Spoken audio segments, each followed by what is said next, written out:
Saikrishna lockup death కేసులో ఇద్దరు కానిస్టేబుళ్ల కోసం గాలిస్తున్నారు అధికారులు. అజ్ఞాతంలో ఉన్న ఇద్దరు హెడ్ కానిస్టేబుళ్ల గురించి సిట్ ఆరా తీస్తోంది. సిఐ నాగరాజుకు ఈ ఇద్దరు కానిస్టేబుళ్లు సహకరించినట్లు సిట్ గుర్తించింది. కొన్ని రోజులుగా సెలవుల్లో ఉన్నారు ఇద్దరు హెడ్ కానిస్టేబుళ్లు.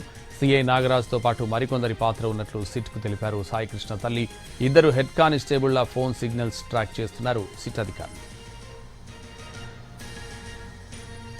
సాయికృష్ణ లాకప్ డెత్ విషయంలో ట్విస్టుల మీద ట్విస్టులు చోటు చేసుకుంటున్నాయి. సిట్ కాకుండా జ్యుడిషియరీ విచారణ జరపాలని కుటుంబ సభ్యులు విజయవాడ 2వ అడిషనల్ మెట్రోపాలిటన్ కోర్టును ఆశ్రయించారు. మరోవైపు నాగరాజును 12 రోజుల కస్టడీకి ఇవ్వాలని సిట్ అధికారులు పిటిషన్ వేశారు. కేసు విచారణ ఈ నెల 29కి వాయిదా పడింది.